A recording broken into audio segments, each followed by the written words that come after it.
apresenta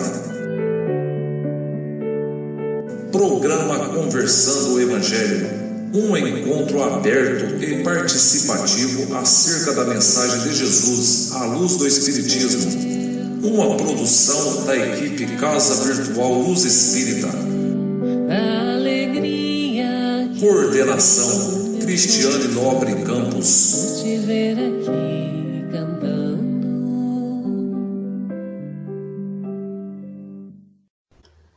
Boa noite, queridos amigos. É com muita alegria no coração que estamos juntos novamente para mais um Conversando o Evangelho. Sintam-se todos abraçados e acolhidos, não somente por nossa equipe, mas por toda a espiritualidade que nos acompanha. Nosso Conversando o Evangelho de hoje está contando com a presença da Poliana, da Rita, da Magda e da Cris. Nosso tema hoje é bastante interessante. Tema chamados e escolhidos no contexto atual, com base no capítulo 18 do Evangelho segundo o Espiritismo.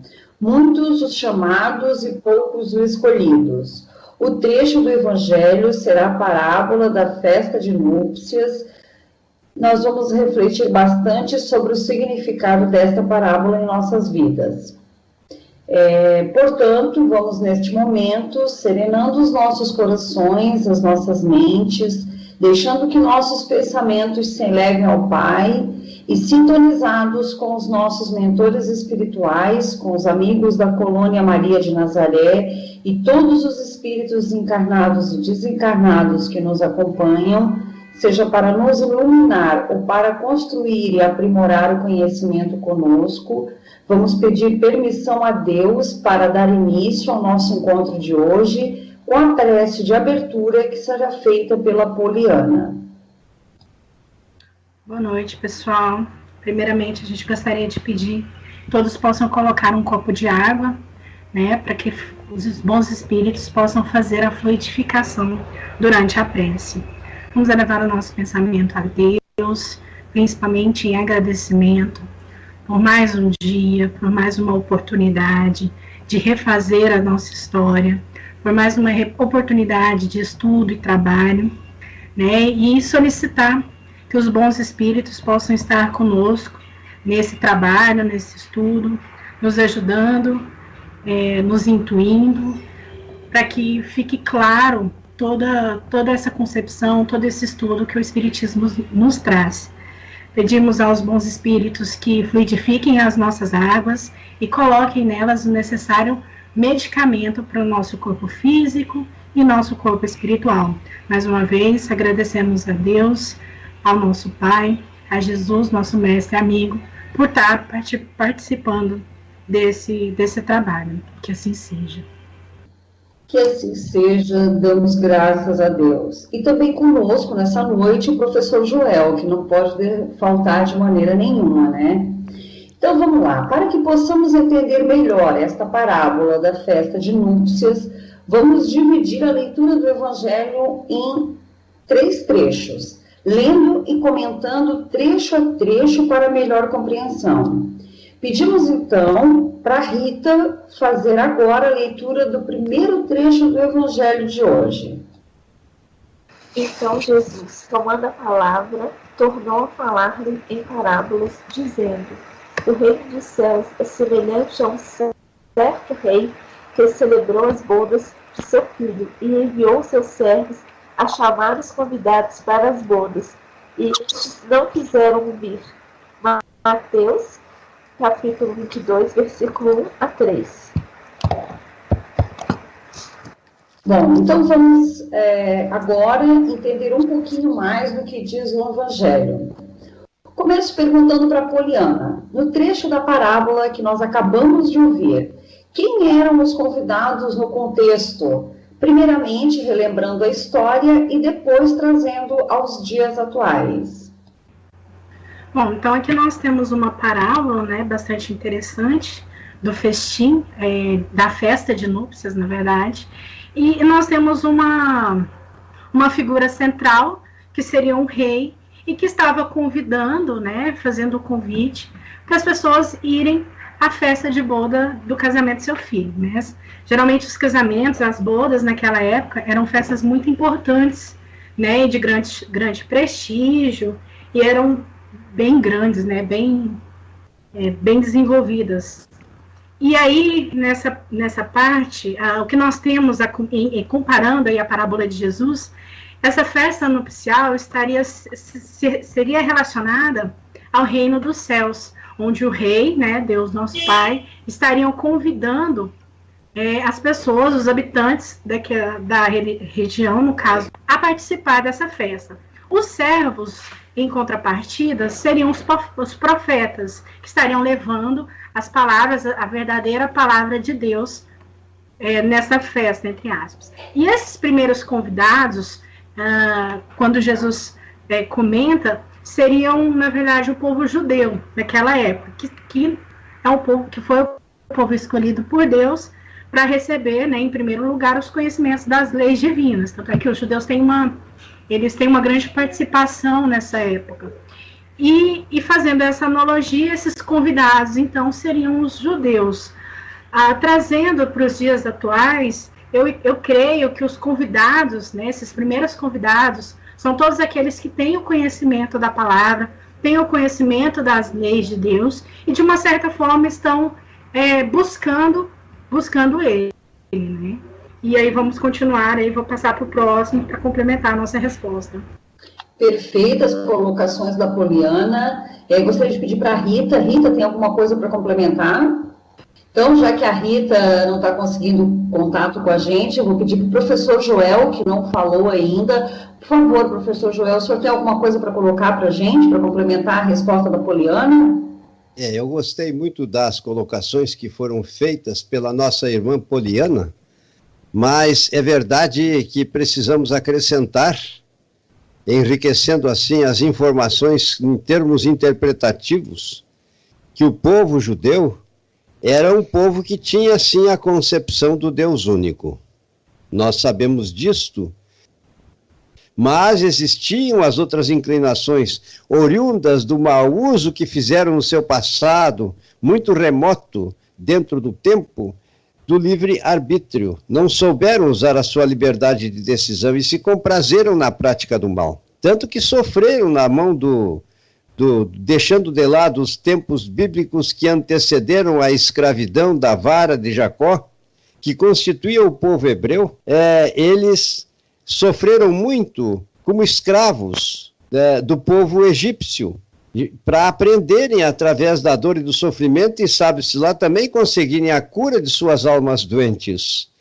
Então, eles tiveram, em virtude do seu grau evolutivo, muitas contendas, e eles eram, segundo acreditavam, protegidos pelo Deus que na concepção deles era um Deus guerreiro. Então, eles eram muito belicosos, embora tenha sido o povo escolhido. E, na verdade, os profetas, de certa forma, porque sabe-se lá, possivelmente dentro do contexto divino, no grande plano divino, eles precisavam até mesmo serem orientados como foram pelos profetas. E, inclusive, os profetas muitas vezes protagonizaram e deram força para atividades nos encontros beligerantes, bélicas muito violentas. Então, percebam, essa é a característica. E Moisés foi o profeta que veio à terra, o grande médium que veio à terra em missão, para não só libertar o povo do jugo egípcio, como também para orientar este povo, até que nos mesmos em termos de caminho percorrido e ao longo do tempo, perdesse as suas imperfeições na medida do seu possível, considerando o povo, este povo naquela época. Simbolizam esse povo, aquele povo que tinha sede de vingança e achava-se injustiçado. Porém, não esqueçamos, meus irmãos, que os ensinamentos proporcionados pelo Divino Mestre Jesus, tão cheio de conteúdo e sabedoria nesta parábola que estamos aqui analisando, não só para o povo daquela época, mas para os povos de todos os tempos. deste enviado do Senhor que seria mais poderoso do que Moisés. Então, percebam, a gente tem que estabelecer uma relação que apresenta uma utilidade objetiva desde aqueles tempos até os dias atuais ainda. Porque na sequência teremos a oportunidade de dizer outras coisas. Agora, para não monopolizar, minhas irmãzinhas, a palavra, eu passo para vocês o comando. Passo para ti a palavra, minha irmã. Perfeitas colocações do professor Joel, muito esclarecedoras, como sempre. Vamos dar continuidade aos nossos estudos, então, pedindo para Rita. Rita, por favor, você pode ler o próximo trecho do Evangelho? Depois enviou outros servos, dizendo: Dizei aos convidados, eis que tenho o meu jantar preparado, os meus bois e as bodas. Porém, eles, não fazendo caso, foram, um para o seu campo e outro para o seu negócio. E os outros, apoderando-se dos servos, os ultrajaram e mataram. E o rei, tendo notícias disso, encolerizou-se e, enviando seus exércitos, destruiu aqueles homicidas, incendiou a sua cidade. Mateus 22, versículo 4 a 7. Então eu pergunto para Rita agora. Rita, na segunda vez que o rei enviou os servos para fazer o convite, quem são esses novos convidados? E ainda, de que forma nós podemos comparar as atitudes deles com o nosso dia a dia? A Cris Lândia pode responder para a gente, por favor? Boa noite. Os servos enviados pelo rei para convidar as pessoas para a festa seriam os profetas, que convidavam os judeus a seguir o caminho da verdadeira felicidade, mas que foram pouco ouvidos e muitos foram massacrados. Para representar a nossa postura a nossa adesão à verdade espiritual, todos somos chamados diariamente ao testemunho da nossa fé no bem, perante os desafios da vida, para que nos comportemos com ética, bondade e amor. Apegados ainda às coisas materiais, vamos a cada dia recusando o convite que Deus nos faz através de inúmeras oportunidades da verdade, a fim de que compareçamos à grande espiritual da nossa redenção pelo amor. Poliana, você pode acrescentar alguma coisa para a gente, por favor? Eu acho que a Cris falou muito bem e eu acredito que o professor Joel teria mais alguma coisa a complementar, sim. Eu posso ajudar, porque na verdade as colocações foram muito bem feitas, só que, se me é permitido, eu gostaria de acrescentar que esta parábola, ela foi formulada pelo nosso Divino Mestre, na condição de presente divino que Deus nos fez quando mandou que ele viesse à Terra. Ele tinha condições de analisar o todo globalmente. E nesta análise o que percebemos é que a parábola apresenta a sua utilidade nos dias atuais, apresenta a sua utilidade na Idade Média, porque as pessoas realmente, no seu estágio evolutivo muito primitivo, onde muita simplicidade e ignorância configuram essas entidades, e eles recusaram-se a aceitar as informações de Cristo.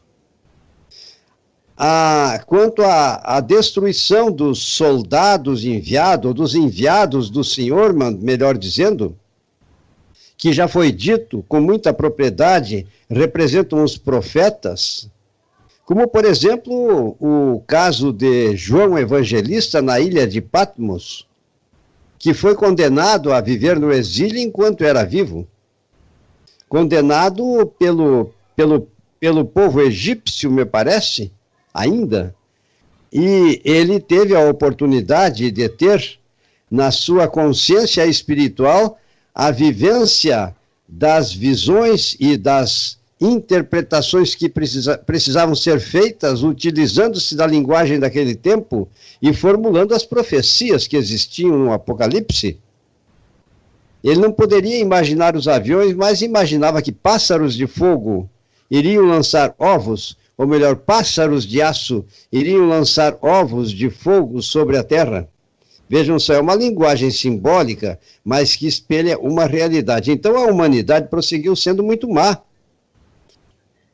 Então percebam como realmente aqueles enviados de Deus, que traziam os ensinamentos do Divino Mestre e renovavam esses ensinamentos, foram trucidados ao longo da história. E vejamos agora, nos dias atuais, o que está acontecendo lá na Síria, onde pretendem, à semelhança do que aconteceu na Idade Média, e então eles querem implantar na Terra um califado inteiro. Tão maus e tão fanáticos, tão sem sentimentos, e pretendem usar a sua religião como motivo que justifica esses atos. Então percebam, realmente se a gente vai estabelecer uma relação de causa e efeito nestas e noutros ensinamentos de Cristo, percebemos a utilidade que tais ensinamentos tiveram. Dito isso, minha irmã Poliana, eu concluo aqui e passo para a nossa irmã que está coordenando os trabalhos, que é a Magda Dal Ponte. Com a palavra, minha irmã. Perfeitas as colocações, professor Joel. Então, a gente viu ali na última questão que as portas para receber o Evangelho estariam abertas a todos, né? E esse segundo convite, ele também foi recusado por motivos fúteis, que essas pessoas, elas são mundanas, materialistas, preocupadas apenas com as coisas terrenas, os indiferentes aos ensinamentos espirituais. Então, vamos dar continuidade e eu pergunto para Poliana. A atitude do rei está de acordo com os ensinamentos do Evangelho de Jesus? Como podemos compreendê-la? Bom, só relembrando aqui qual foi a atitude do rei, né? Depois que os seus servos foram trajados e mortos, ele se encolerizou e enviou exércitos para destruir aqueles homicidas, além de incendiar a sua cidade e etc. Essa atitude foi uma atitude de um rei tirano, que às vezes contradiz os ensinamentos que nos traz Jesus. Mas nós devemos lembrar que Jesus falava por parábolas e por figuras de linguagem. E como o professor Joel já disse em outras vezes, no começo, os judeus eram um povo muito difícil, muito bélico, né? E justamente por essa característica e por Jesus ter esse conhecimento, ele tinha que usar algumas analogias, entre aspas, mais pesadas, talvez para que essas pessoas entendessem qual era o sentido daquilo ali, a gravidade daquele problema, né? Era um convite muito importante, fizeram um pouco caso desse convite e tiveram, né, consequências duras, né? É claro que hoje a gente não pode sair falando para todo mundo que Deus faz isso com seus filhos, porque hoje nós temos o pleno conhecimento e o claro conhecimento de quem e do que é Deus, né? Deus é o amor acima de tudo. Então, essas atitudes não condizem hoje com aquilo que ele é. Então, para a época era necessário e por isso Jesus utilizou dessa figura de linguagem. E aí eu passo para a Cris, porque às vezes ela quer complementar com mais alguma coisa. Bom, a Cris, ela não está conseguindo responder para a gente. Eu pergunto, então, se o professor Joel quer ajudar a gente, enriquecendo a resposta da Poliana. Enriquecer a resposta, sim, é a minha intenção, modestamente, porque, na verdade, nós nos ajudamos na interpretação desta parábola e de outras passagens bíblicas, as quais sempre servem como referenciais de conduta para o nosso crescimento espiritual, através da pluralidade das existências, porque é a verdade universal que existe. Mas não esqueçamos que Deus violento e colérico é uma expressão humana utilizada na parábola para que as pessoas daquele tempo aceitassem. Porém, Deus sempre foi bondade, sempre foi amor, sempre foi flexível. Todavia, é necessário que lembremos que ele fez as leis divinas, né? E essas leis divinas, especialmente as leis do amor, foram transgredidas pelas humanidades que nos antecederam e ainda são muito transgredidas nos dias atuais. É horrível a criminalidade que as pessoas, pelo egoísmo existente em suas almas, praticam, muitas vezes criando um rosário de sofrimento na trajetória existencial das demais pessoas, que dependem de posses que pertencem a toda a humanidade e que, devido ao egoísmo, alguns apropriam-se daquilo que não lhes pertence. Isso é o clima que traduz, configura as realidades de hoje. Então na verdade, a postura aparentemente colérica de Cristo nada mais são do que a semeadura e a colheita, feita pela humanidade, quando não sabe fazer uso do seu livre-arbítrio. Quando a pessoa é egoísta e se apropria daquilo que não lhes pertence em detrimento da felicidade dos seus semelhantes. Quando, enfim, não mostra pela sua imaturidade espiritual capacidade de ter a concepção de Deus, da justiça divina, do amor a Deus sobre todas as coisas e do amor que deve sentir pelos seus semelhantes, como se estivessem amando a si mesmo. Enfim, eles não sabem praticar a lei áurea que Jesus nos deixou, pela qual tão somente deveremos, com todo o amor, fazer aos outros aquilo que gostaríamos que a nós mesmos fizesse. Essa foi a ideia que eu tive, como acréscimo para as considerações muito boas feitas pelas irmãs que nos antecederam. Com a palavra, Magda. Perfeito, professor. Então, para dar continuidade, eu vou pedir para a Cris Pereira, por favor, ler o último trecho do Evangelho para a gente.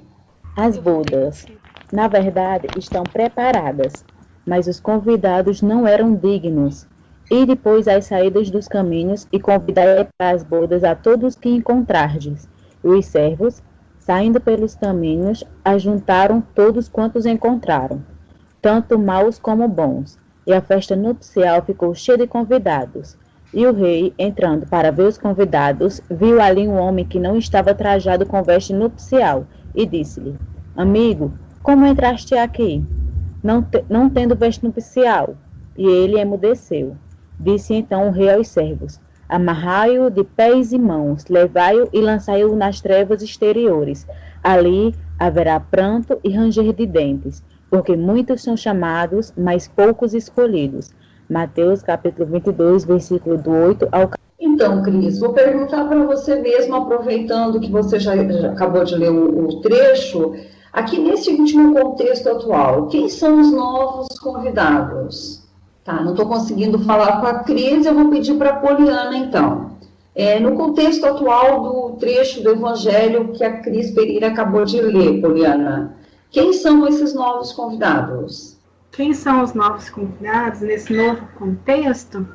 Eu acredito que Jesus se referia a todas aquelas pessoas normais, né, que estavam nas ruas, né, de forma que a palavra dele, que o conhecimento do reino dos céus chegassem a todos. Então, esses novos convidados são as pessoas normais, são as pessoas boas, ruins, pobres, ricas, todos aqueles que ouviram o chamado, né, que ouviram e aceitaram o convite. Muito bom. Professor Joel? Isso aí, muito bom, muito boa as considerações feitas pela nossa irmã Poliana, e também para enriquecer, como desejo de colaborar nas análises que foram feitas, é necessário que entendamos que esta parábola na época atual simboliza ou está simbolizada no conjunto de crenças religiosas que tem Deus como objetivo final na sua trajetória evolutiva e que tem Cristo como meio para que este percurso possa acontecer. É claro que precisamos dizer que existem os conflitos interpretativos, Mas, felizmente, que bom que podemos dizer que a nossa doutrina não é religião. Ela é doutrina constituída por enfoques analíticos de caráter filosófico, por enfoques analíticos com base científica e com grande religiosidade, porque Jesus é nosso modelo e o nosso guia, e também será num dia o guia da humanidade.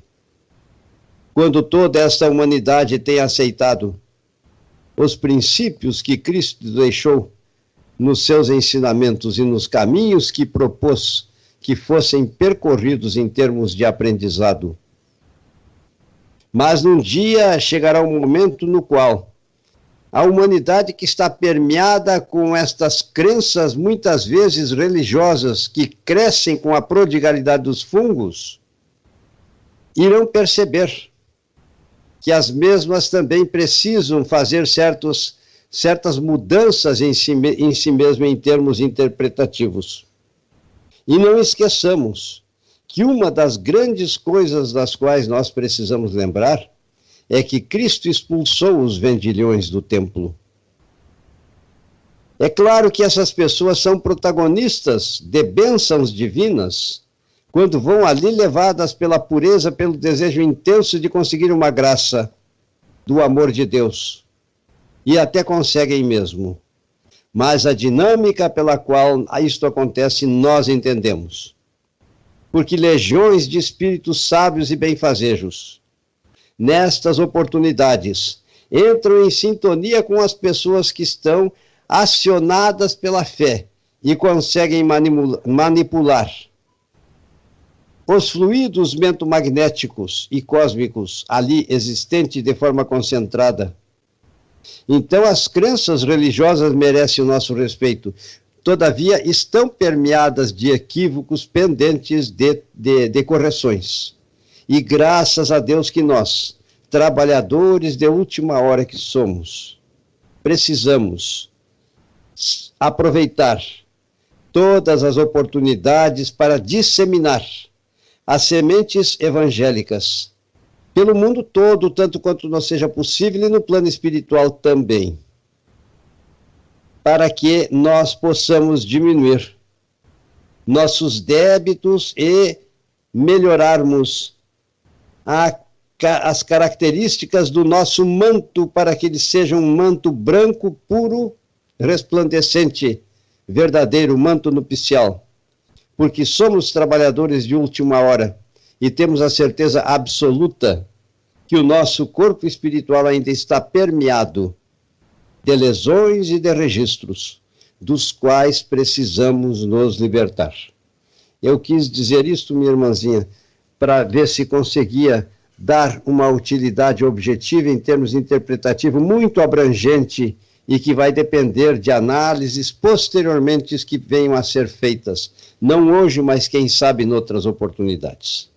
E assim eu passo para ti, irmã Magda Dal Ponte, a palavra. E como sempre, professor Joel, foi assim de muito esclarecimento todas as colocações que o senhor colocou. Depois de todos esses excelentes esclarecimentos feitos por todos sobre o papel dos convidados nessa parábola edificante, eu pergunto então para Cris Pereira. Cris, qual o significado das vestes de núpcias? Vestir a túnica nupcial é atender ao chamado de Jesus. Nós que constituímos a humanidade da Terra, encarnados e desencarnados, continuamos todos a receber o convite de vivenciar a lei do amor sem mesclar, passaporte para o reino de Deus, que para nós, numa primeira etapa, será a Terra transformada em um mundo melhor, com uma sociedade mais justa, liberta do egoísmo e do orgulho, que dificultam seu progresso intelectual e moral. A veste nupcial é a imagem de pureza do coração, de sentimento, de pensamento e de ações. Não basta dizer-se cristão, nem sentar-se à mesa nupcial.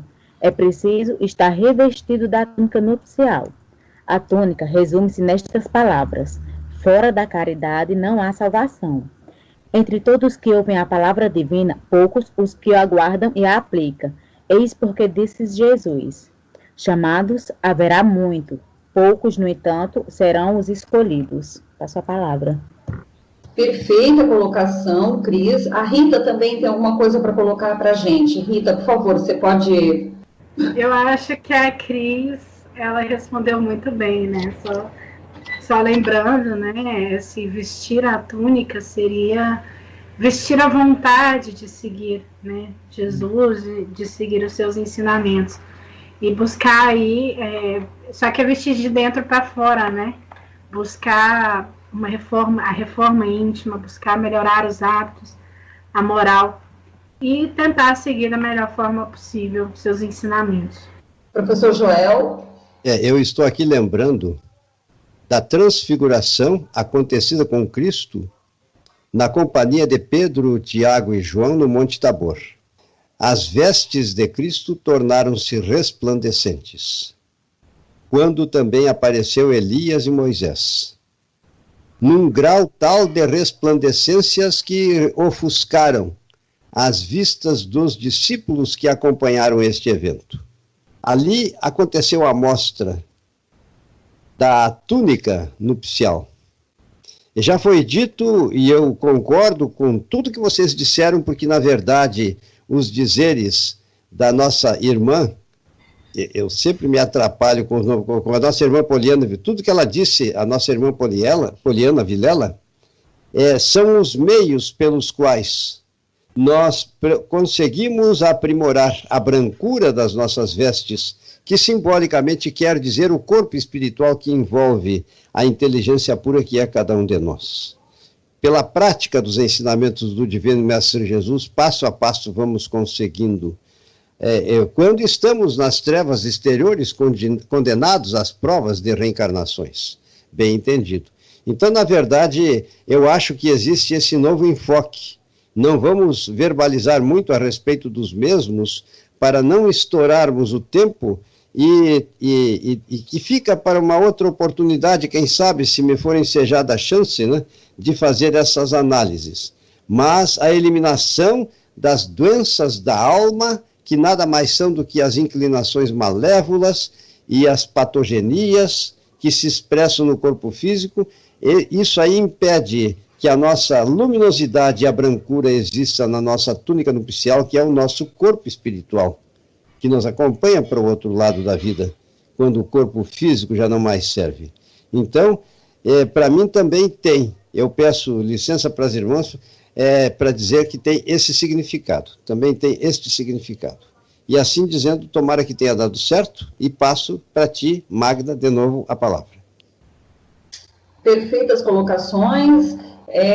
Vamos dar continuidade ao nosso estudo. Eu quero perguntar para a Poliana, qual o significado de chamar? De que forma somos chamados? A quem chamamos para estar ao nosso lado?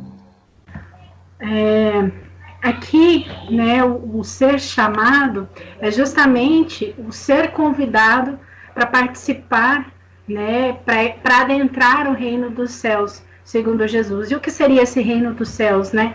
Seria a paz e a harmonia que cada um cria para a sua vida, que faz dela um céu, né? A viver de acordo com os preceitos do Mestre, a viver de acordo com os ensinamentos, e com isso galgar níveis mais altos de evolução, buscando aí a perfeita evolução. Então, nós estamos a todo momento sendo chamados para o trabalho, para o estudo, para a verdade, para vivenciar a lei do amor, para vivenciar as leis de Deus, né? E a quem estamos chamando? São as pessoas que estão ao nosso lado, são as pessoas com quem nós temos convívio e aquelas com as quais nós vamos ter alguma interação, seja num trabalho, seja no estudo, na escola, seja fazendo uma caridade. Então, o significado maior aqui do ser chamado é justamente na busca dessa renovação, né?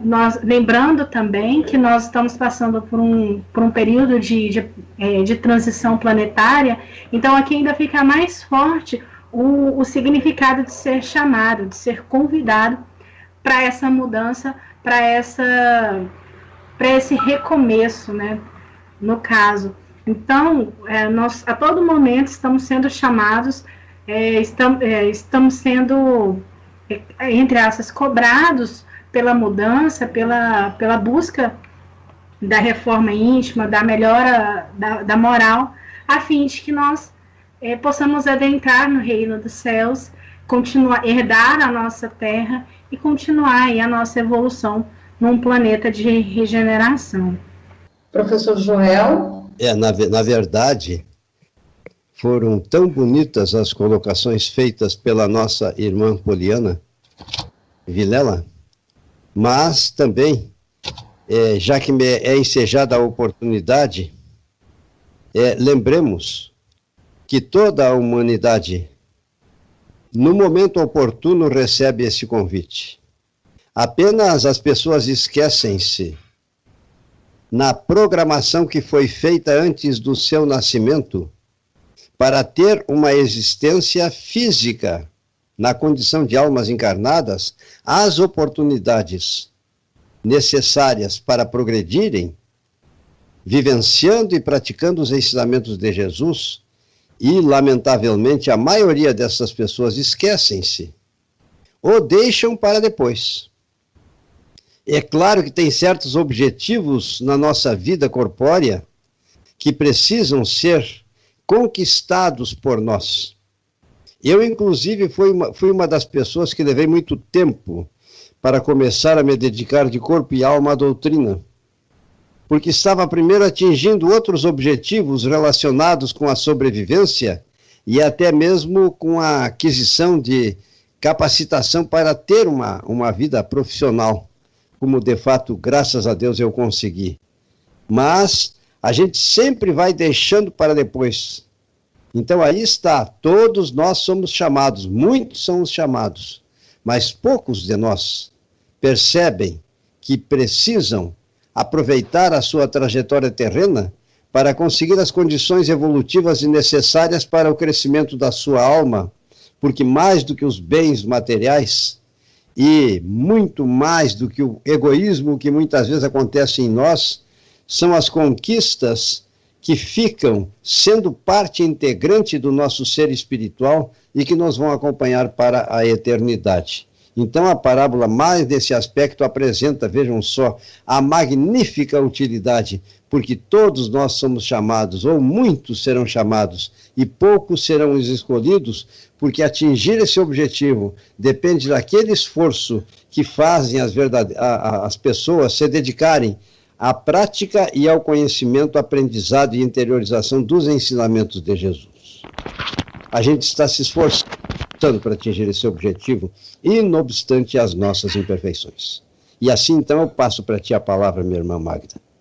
Bom, então, como a Poliana e o professor muito bem colocaram, né, muitos os chamados, mas poucos os escolhidos, representa exatamente a nossa postura de adiar a nossa adesão à vida espiritual, apegados ainda à superficialidade dos valores meramente materiais e sensoriais, todos transitórios, inclusive, vamos a cada dia recusando o convite que Deus nos faz através de inúmeros portadores da verdade, a fim de que compareçamos à grande festa espiritual da nossa redenção pelo amor.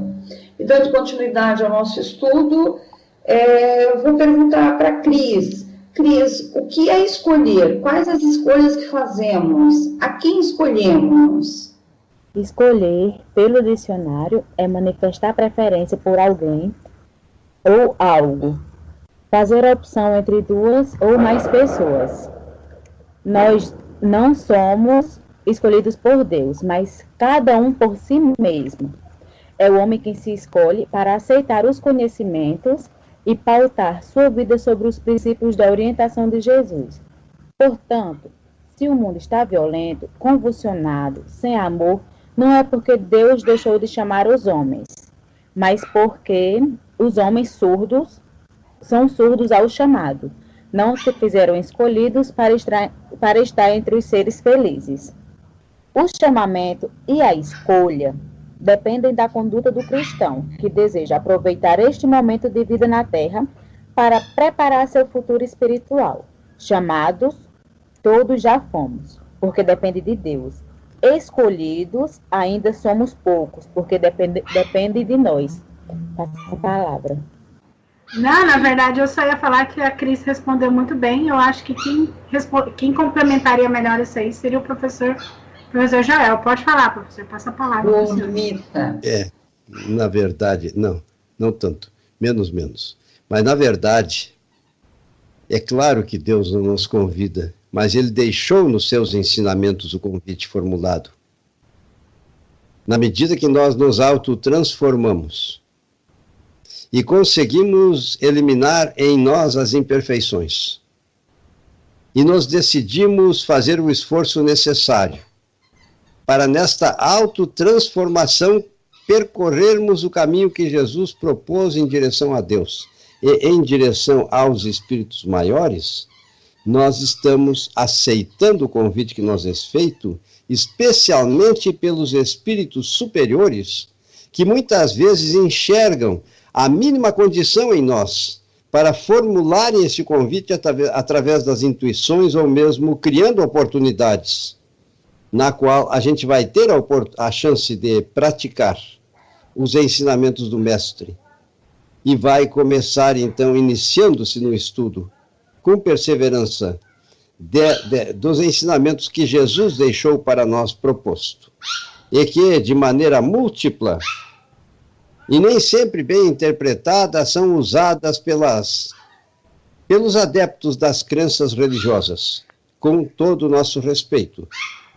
Mas nós, espíritas, que nos relacionamos com as verdades universais, porque Cristo arquetipou na Terra, com seus ensinamentos, os propósitos universais da divina providência, da inteligência suprema, Ele nos deu esse caminho e nós, na condição, então, de trabalhadores de última hora, estamos percorrendo e nos relacionando. E, ao mesmo tempo, disseminando as sementes à semelhança da parábola do semeador, porque a gente sabe que, não obstante existam protestos e discordâncias, aos poucos os ensinamentos destas verdades universais configuradas e concretizadas por Jesus, nosso Divino Mestre, vai sendo ipsis literis abraçado pelos adeptos de outras crenças. Por exemplo, a fluidificação das águas, que é tão comum hoje em dia ser feita. E assim, sucessivamente, poderíamos ainda exemplificar. Agora passo para ti a palavra, minha irmã. Bom, sobre esse nosso enriquecedor estudo de hoje, então, não basta ser convidado, não basta dizer-se cristão e nem tampouco sentar-se à mesa para participar do banquete celeste. É necessário, antes de tudo, e como condição expressa, vestir a túnica nupcial, ou seja, purificar o coração e praticar a lei segundo o Espírito, pois essa lei se encontra inteira nestas palavras: fora da caridade não há salvação. Mas entre todos os que ouvem a palavra divina, quão poucos são os que guardam e aproveitam. Quão poucos se tornam dignos de entrar no reino dos céus. Foi por isso que Jesus disse: muitos serão os chamados e poucos os escolhidos. Então, para encerrar o nosso estudo de hoje, que foi muito bom e enriquecedor, e nos trouxe tantos ensinamentos, vou trazer uma redação do Momento Espírita, com base em um texto atribuído a Charles Chaplin e em mensagem de autoria, ambas colhidas na internet, disponível inclusive no livro Momento Espírita. Hoje eu posso escolher. Hoje levantei cedo pensando no que tenho a fazer antes que o relógio marque meia-noite. É minha função escolher que tipo de dia vou ter hoje. Posso reclamar porque está chovendo ou agradecer as águas por lavarem a poluição. Posso ficar triste por não ter dinheiro ou me sentir encorajado para administrar minhas finanças, evitando desperdício. Posso reclamar sobre a minha saúde ou dar graças por estar vivo. Posso me queixar dos meus pais por não terem me dado tudo o que eu queria, ou posso ser grato por ter nascido. Posso reclamar por ter que ir trabalhar ou agradecer por ter um trabalho. Posso sentir tédio com o trabalho doméstico ou agradecer a Deus pela oportunidade da experiência. Posso lamentar decepções com amigos ou me entusiasmar com a possibilidade de fazer novas amizades. Se as coisas não saíram como planejei, posso gastar os minutos a me lamentar ou ficar feliz por ter o dia de hoje para recomeçar. O dia está na minha frente esperando para ser vivido da maneira que eu quiser. E aqui estou eu, o escultor, que pode dar formas, ideias e utilidades às horas. Tudo depende só de mim. Nesta mensagem, atribuída ao saudoso Charlie Chaplin, astro de Hollywood, que encantou o mundo no tempo do cinema mudo, encontramos motivos de reflexões. Sem dúvida, a vida é feita de escolhas. O tempo todo estamos fazendo escolhas, elegendo o que fazer e o que não fazer, o que pensar e o que não pensar, em que acreditar e em que não acreditar.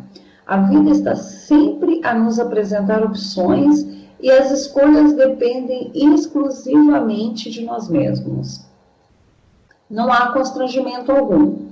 Somos senhores absolutos da nossa vontade no que diz respeito às questões morais. Se é verdade que às vezes somos arrastados pelas circunstâncias, é porque optamos anteriormente por entrar neste contexto.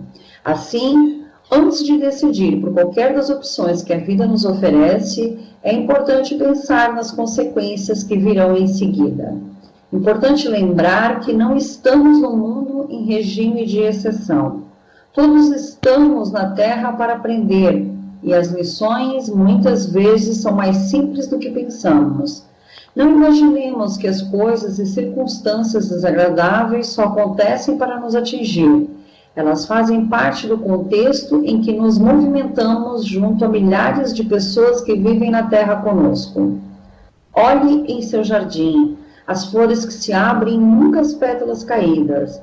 Contemple em sua noite o fulgor das estrelas e nunca o chão escuro. Observe em seu caminho a distância já percorrida e nunca a que ainda falta vencer. Retenha em sua memória risos e canções, e nunca os gemidos.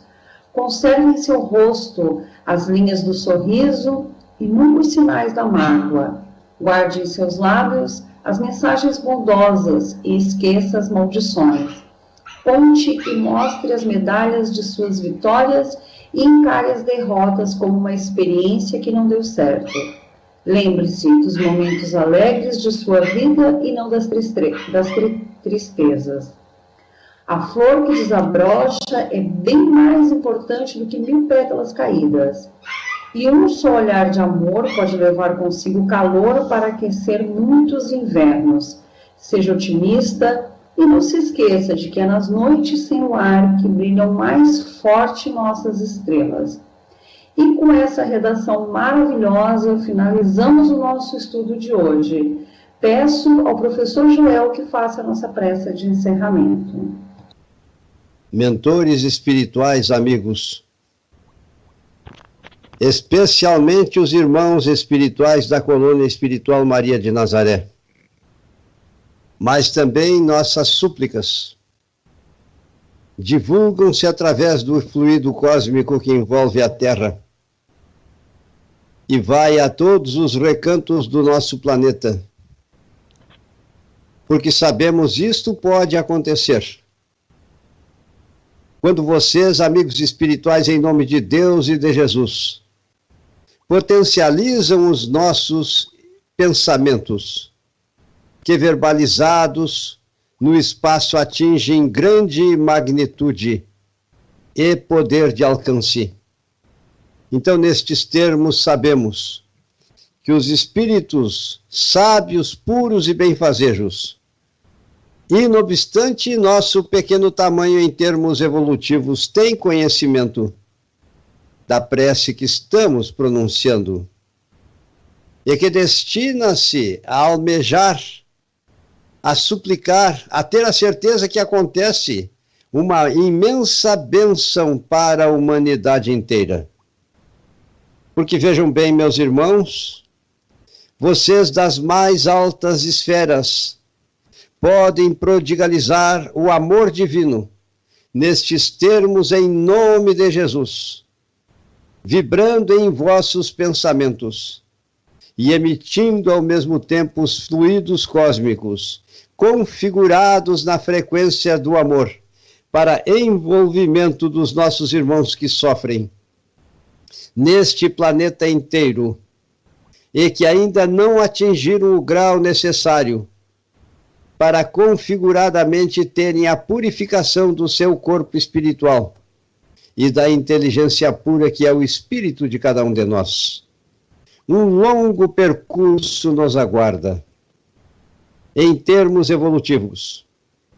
Mas sabemos, amigos espirituais, pelos ensinamentos de Jesus, que sempre poderemos, e quando digo poderemos, me refiro à humanidade inteira, contar com as graças que as poderosas forças do bem podem ensejar a esta esfera planetária.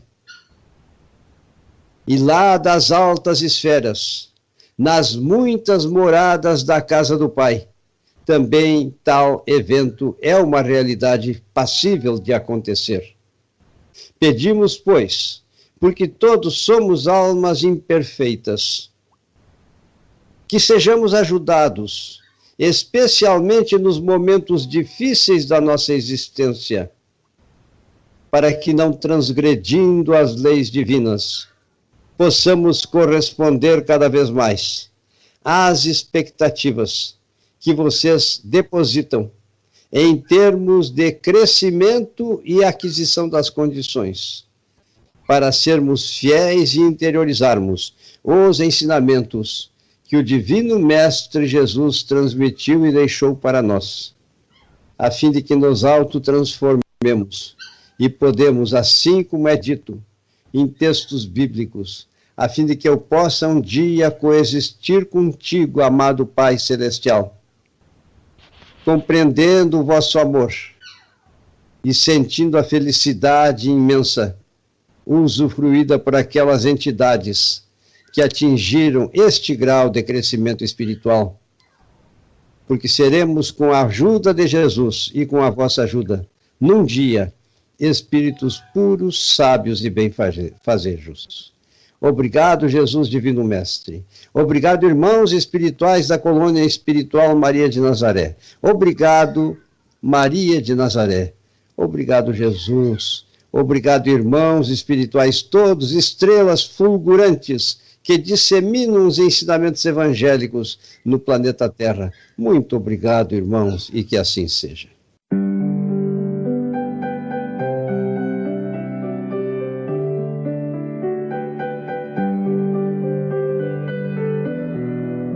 A Rádio Cavile apresentou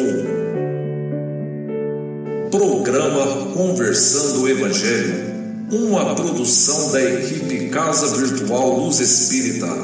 Acesse www.cavile.com.br.